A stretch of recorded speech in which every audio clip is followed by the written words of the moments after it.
Come with us as we run some errands bilang freelancers. First stop, titingin muna kami ng mga kuko. And that is a success. Next, we're going to Queen Margaret to reserve yung para sa birthday ni Lucas.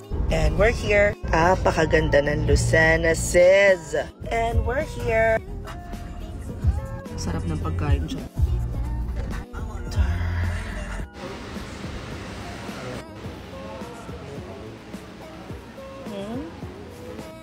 Okay, so we have this. And hindi pa daw nare-release, wala pang picture, but meron ganito. And that is a success. So okay na. Pinagkwento, dami chika. So we're good na for Lucas' birthday. Dito siya gaganapin. Next, we're going to the Pacific Mall para bumili ng gamot sa Watson's. And then what else do we need to do here?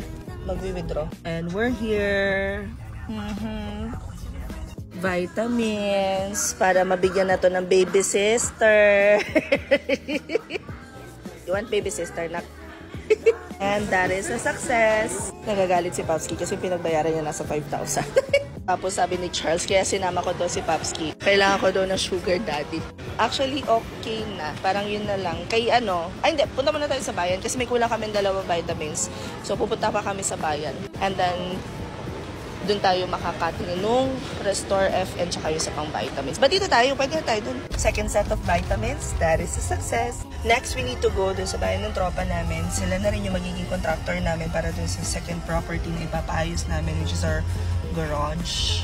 Hello, Lucena. This is our church. And we're here. Hi! Oh my God!